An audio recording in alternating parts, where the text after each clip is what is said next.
ಮಿತ್ರರೇ ನಮಸ್ಕಾರ. ಮಿತ್ರರೇ, ಹಿಂದಿನ ವಿಡಿಯೋದಲ್ಲಿ ನಿಮಗೆ ತಿಳಿಸ್ಕೊಟ್ಟಿದ್ದೆ ಭಾರತೀಯ ವೀರ ಯೋಧರು ರಾತ್ರಿ ಪಾಕಿಸ್ತಾನದಲ್ಲಿ ದೀಪಾವಳಿ ಆಚರಣೆ ಮಾಡಿದ್ದಾರೆ ಅಂತ. ಮಿತ್ರರೇ, ಇದು ಅಂತಿಂತಹ ದೀಪಾವಳಿ ಅಲ್ಲ.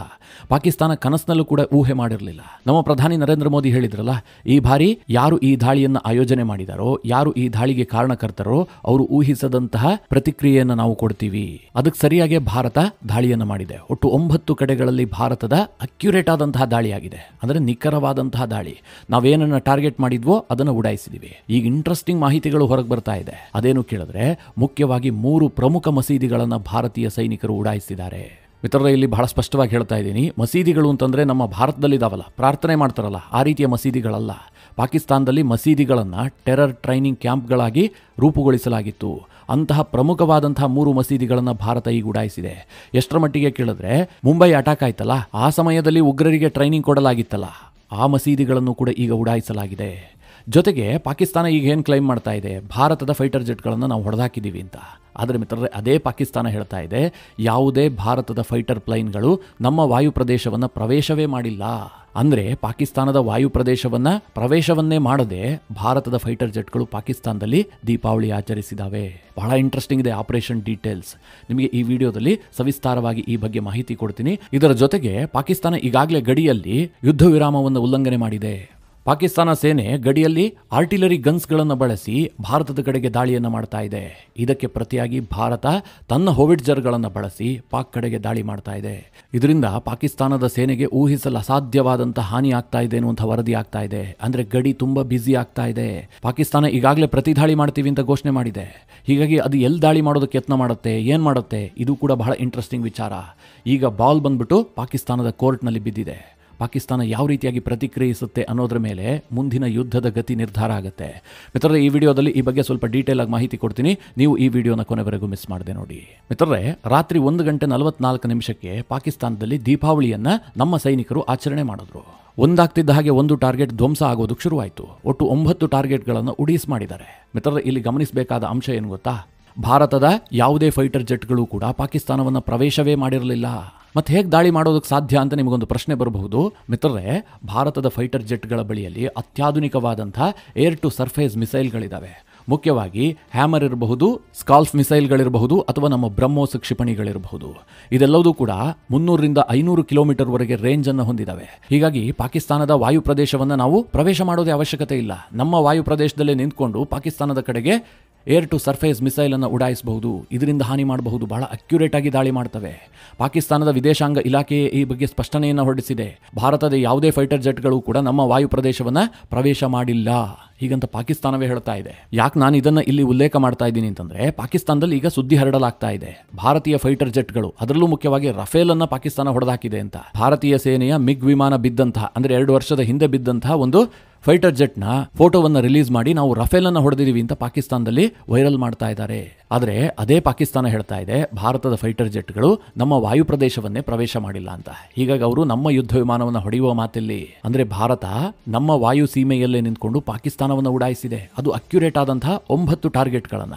ಮಿತ್ರರೇ, ಈ ಟಾರ್ಗೆಟ್ ಎಲ್ಲವೂ ಕೂಡ ತೀರಾ ಇಂಪಾರ್ಟೆಂಟ್ ಟಾರ್ಗೆಟ್ಗಳು. ಭಾರತೀಯ ಸೇನೆಯ ದಾಳಿಯಿಂದ ಪಾಕಿಸ್ತಾನದಲ್ಲಿ ಎಷ್ಟು ಜನ ಸತ್ತೋಗಿದ್ದಾರೆ ಎನ್ನುವಂಥದ್ದು ಇಂಪಾರ್ಟೆಂಟ್ ಅಲ್ಲ. ಅದು ಎಕ್ಸಾಕ್ಟ್ ಫಿಗರ್ ನಂತರ ರಿವೀಲ್ ಆಗುತ್ತೆ. ಪಾಕಿಸ್ತಾನ ಈವರೆಗೆ 8 ಜನ ಸತ್ತೋಗಿದ್ದಾರೆ ಅಂತ ಹೇಳ್ತಾ ಇದೆ. ಆದರೆ ಮಾಧ್ಯಮಗಳು ವರದಿ ಮಾಡ್ತಾ ಇದ್ದಾವೆ 90ಕ್ಕೂ ಹೆಚ್ಚು ಮಂದಿ ಸಾವಿಗೀಡಾಗಿದ್ದಾರೆ, 100ಕ್ಕೂ ಹೆಚ್ಚು ಮಂದಿ ಗಾಯಗೊಂಡಿದ್ದಾರೆ ಅಂತ.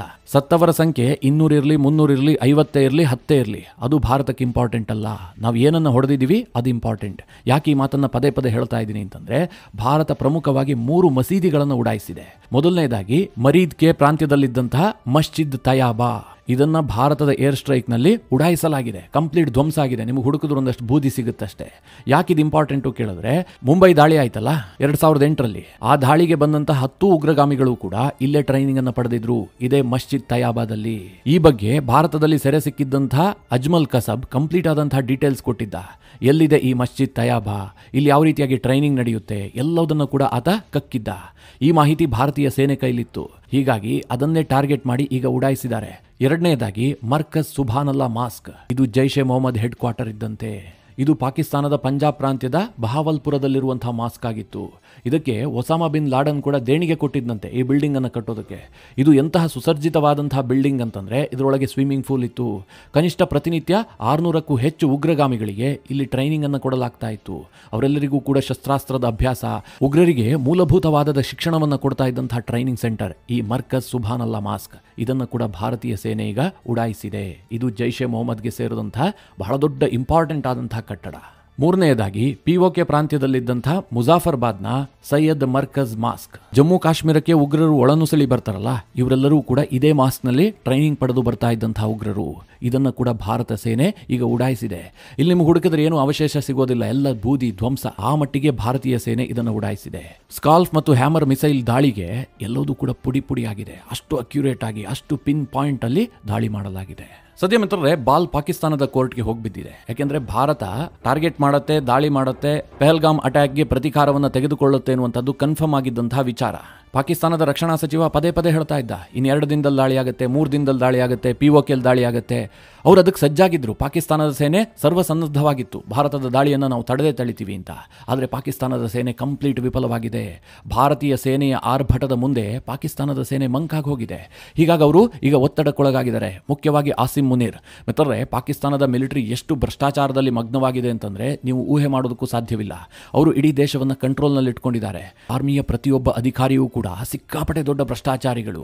ಆದರೂ ಸಹ ಪಾಕಿಸ್ತಾನದ ಜನ ಅದನ್ನ ಪ್ರಶ್ನೆ ಮಾಡ್ತಾ ಇರಲಿಲ್ಲ, ದೊಡ್ಡ ಮಟ್ಟದಲ್ಲಿ ಪ್ರತಿಭಟನೆ ಮಾಡ್ತಾ ಇರಲಿಲ್ಲ. ಕಾರಣ ಏನು ಗೊತ್ತಾ? ಇವರೇನೇ ಭ್ರಷ್ಟಾಚಾರ ಮಾಡಲಿ, ಏನೇ ಆಗಲಿ, ಭಾರತ ಏನಾದರೂ ಪಾಕಿಸ್ತಾನದ ಮೇಲೆ ದಾಳಿ ಮಾಡಿದ್ರೆ ಇವರು ನಮ್ಮನ್ನ ರಕ್ಷಿಸ್ತಾರೆ.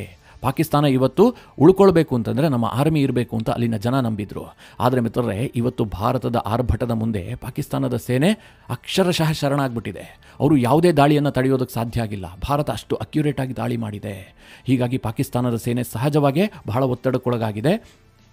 ಈಗ ಅವರು ಬಹಳ ದೊಡ್ಡದಾದಂತಹ ಒಂದು ದಾಳಿಗೆ ರೂಪುರೇಷೆಯನ್ನು ಸಿದ್ಧಪಡಿಸಬಹುದು. ಆದರೆ ಇರುವಂತಹ ಪ್ರಶ್ನೆ ಏನು ಕೇಳಿದ್ರೆ, ಪಾಕಿಸ್ತಾನ ಏನನ್ನ ಟಾರ್ಗೆಟ್ ಮಾಡುತ್ತೆ?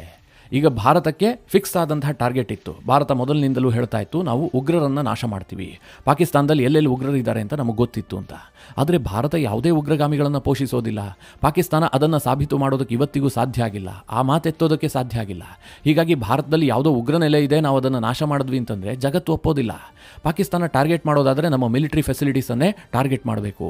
ಒಂದು ವೇಳೆ ಪಾಕಿಸ್ತಾನ ಏನಾದರೂ ಭಾರತದ ಮಿಲಿಟರಿ ಫೆಸಿಲಿಟೀಸ್ ಮೇಲೆ ದಾಳಿ ಮಾಡಿದ್ದೇ ಆದರೆ ಅದು ನೇರವಾಗಿ ಯುದ್ಧ ಆಗುತ್ತೆ. ಭಾರತ ಅದಕ್ಕಂತೂ ಸುಮ್ಮನೆ ಕೂರುವಂತಹ ಮಾತೇ ಇರೋದಿಲ್ಲ. ಆಗ ಯುದ್ಧ ಆರಂಭ ಆಗುತ್ತೆ. ಹೀಗಾಗಿ ಪಾಕಿಸ್ತಾನದ ಮೇಲೆ ಅಂತಾರಾಷ್ಟ್ರೀಯ ಒತ್ತಡ ಕ್ಷಣ ಕ್ಷಣಕ್ಕೂ ಜಾಸ್ತಿ ಆಗ್ತಾ ಇದೆ. ನೀವೇನಾದರೂ ಭಾರತದ ಮೇಲೆ ಪ್ರತೀಕಾರ ತೀರಿಸಿಕೊಳ್ಳೋದಕ್ಕೆ ಹೋಗಿದ್ದೆ ಆದರೆ ಬಹಳ ದೊಡ್ಡ ಅನಾಹುತ ಸಂಭವಿಸುತ್ತೆ. ಪಾಕಿಸ್ತಾನ ಭಾರತದ ನಾಗರಿಕರನ್ನ ಗುರಿಯಾಗಿಸಿ ದಾಳಿ ಮಾಡಬೇಕು, ಅದಂತೂ ಅಸಾಧ್ಯ. ಹಾಗೆ ಮಾಡಿದ್ದೆ ಆದರೆ ವಿಶ್ವ ಸಮುದಾಯದ ಭಾರಿ ಒತ್ತಡ ಎದುರಿಸಬೇಕಾಗತ್ತೆ. ಎರಡನೇದಾಗಿ ಮಿಲಿಟರಿ ಮೇಲೆ ಏನಾದರೂ ಅಟ್ಯಾಕ್ ಮಾಡೋದೇ ಆದರೆ ಅದು ಯುದ್ಧ ಆಗುತ್ತೆ. ಹೀಗಾಗಿ ಪಾಕಿಸ್ತಾನದ ಸೇನೆಗೆ ಏನು ಮಾಡಬೇಕು, ಏನು ಬಿಡಬೇಕು ಗೊತ್ತಾಗ್ತಾ ಇಲ್ಲ. ಇದಕ್ಕೋಸ್ಕರವಾಗಿ ಅವರು ಈಗಾಗಲೇ ಗಡಿಯಲ್ಲಿ ಕ್ಯಾತೆ ತೆಗಿತಾ ಇದ್ದಾರೆ. LOCಯಲ್ಲಿ ದೊಡ್ಡ ಪ್ರಮಾಣದಲ್ಲಿ ದಾಳಿ ಆಗ್ತಾ ಇದೆ. ಇಷ್ಟು ದಿನ ಭಾರತ ಮತ್ತು ಪಾಕಿಸ್ತಾನದ ನಡುವೆ LOCಯಲ್ಲಿ ದಾಳಿ ಆದರೆ ಅದು ಕೇವಲ ಗನ್ ಬ್ಯಾಟಲ್ ಆಗಿರ್ತಾ ಇತ್ತು. ಪಾಕಿಸ್ತಾನದವರು ಗುಂಡು ಹಾರಿಸ್ತಾ ಇದ್ರು, ಅದಕ್ಕೆ ಪ್ರತಿಯಾಗಿ ಭಾರತೀಯರು ಕೂಡ ಗುಂಡು ಹಾರಿಸ್ತಾ ಇದ್ರು. ಆದರೆ ಈಗ ಯಾವಾಗ ಭಾರತ ಏರ್ ಸ್ಟ್ರೈಕ್ ಅನ್ನು ಮಾಡ್ತೋ, ಪಾಕಿಸ್ತಾನ ಹೆವಿ ಆರ್ಟಿಲರಿಯನ್ನು ಬಳಸಿ ದಾಳಿ ಮಾಡ್ತಾ ಇದೆ. ಮಿತ್ರರೇ, ಈ ಹೆವಿ ಆರ್ಟಿಲರಿ ಅಂತಂದ್ರೆ 50 ಕಿಲೋಮೀಟರ್ ರೇಂಜು, 60 ಕಿಲೋಮೀಟರ್ ರೇಂಜ್ವರೆಗೂ ಕೂಡ ದಾಳಿ ಮಾಡುವಂತಹ ಕೆಪಾಸಿಟಿ ಇರುವ ಆರ್ಟಿಲರಿಗಳು. ಇದರಿಂದ ಬಹಳ ದೊಡ್ಡ ಹಾನಿ ಆಗುತ್ತೆ. ಈಗಾಗಲೇ ಭಾರತದ ಕಡೆಯಲ್ಲಿ ಕೆಲ ನಾಗರಿಕರಿಗೆ ಗಾಯಗಳಾಗಿದೆ, ಕೆಲವರು ಸಾವಿಗೀಡಾಗಿದ್ದಾರೆ ಎನ್ನುವಂತ ಸುದ್ದಿ ಕೂಡ ಬರ್ತಾ ಇದೆ. ಯಾವಾಗ ಪಾಕ್ ಆರ್ಟಿಲರಿಯನ್ನು ಬಳಸಿ ಭಾರತದ ಕಡೆಗೆ ದಾಳಿಯನ್ನ ಮಾಡ್ತೋ, ಭಾರತ ಕೂಡ ಅದೇ ಮಾದರಿಯಲ್ಲೇ ಪ್ರತ್ಯುತ್ತರವನ್ನು ಕೊಟ್ಟಿದೆ. ಭಾರತ 155mm ಹೋವಿಟ್ಜರ್ ಅನ್ನು ಬಳಸಿ ಪಾಕಿಸ್ತಾನದ ವಿರುದ್ಧ ದಾಳಿ ಮಾಡಿದೆ. ಮಿತ್ರರೇ, ಈ ಹೋವಿಟ್ಜರ್ ಇದೆಯಲ್ಲ, ಕಾರ್ಗಿಲ್ ಯುದ್ಧದಲ್ಲಿ ಪಾಕಿಸ್ತಾನಕ್ಕೆ ರುಚಿ ಗೊತ್ತಾಗಿದೆ. ಕಾರ್ಗಿಲ್ ಸಮಯದಲ್ಲಿ ಭಾರತ ಹೋವಿಟ್ಜರ್ ಅನ್ನು ಬಳಸಿ ದಾಳಿ ಮಾಡಿತ್ತಲ್ಲ, ಪಾಕಿಸ್ತಾನದ ಸೇನೆ ಧ್ವಂಸ ಆಗಿ ಹೋಗಿತ್ತು. ಭಾರತದ ಬಳಿಯಲ್ಲಿ ಅನೇಕ 155mm ಹೋವಿಟ್ಜರ್ಗಳಿದ್ದಾವೆ. ಮುಖ್ಯವಾಗಿ ಹೇಳಬೇಕು ಅಂತಂದ್ರೆ ಧನುಷ್ ಇರಬಹುದು, K9 ವಜ್ರ ಇರಬಹುದು, ಸಿಕ್ಕಾಪಟ್ಟೆ ಅಕ್ಯುರೇಟ್ ಆಗಿ ದಾಳಿ ಮಾಡ್ತವೆ.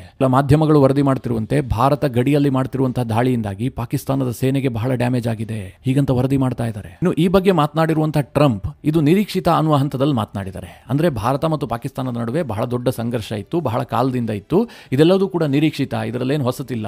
ಯಾವಾಗ ಪಹಲ್ಗಾಮ್ ಅಟ್ಯಾಕ್ ಆಗುತ್ತೆ ಅದರ ಪ್ರತಿಯಾಗಿ ಭಾರತ ಏನೋ ಮಾಡುತ್ತೆ ಅನ್ನುವಂಥದ್ದನ್ನ ನಾವು ಊಹೆ ಮಾಡಿದ್ವಿ ಎನ್ನುವ ಅರ್ಥದಲ್ಲಿ ಟ್ರಂಪ್ ಮಾತನಾಡಿದ್ದಾರೆ. ಇನ್ನೊಂದು ಇಂಟ್ರೆಸ್ಟಿಂಗ್ ವಿಚಾರವನ್ನು ನಿಮಗೆ ಹೇಳಲೇಬೇಕು. ಪೆಹಲ್ಗಾಮ್ ದಾಳಿ ಆದಂಥ 15ನೇ ದಿನಕ್ಕೆ ಭಾರತ ಪಾಕಿಸ್ತಾನದ ಮೇಲೆ ಪ್ರತೀಕಾರವನ್ನು ತೀರಿಸಿಕೊಂಡಿದೆ. ಈ ಹಿಂದೆ ಪಠಾಣ್ಕೋಟ್ ದಾಳಿ ಆಗಿತ್ತಲ್ಲ, ಆ ಸಂದರ್ಭದಲ್ಲಿ 10 ದಿನಗಳ ಬಳಿಕ ಭಾರತ ಸರ್ಜಿಕಲ್ ಸ್ಟ್ರೈಕ್ ಅನ್ನು ಮಾಡಿತ್ತು.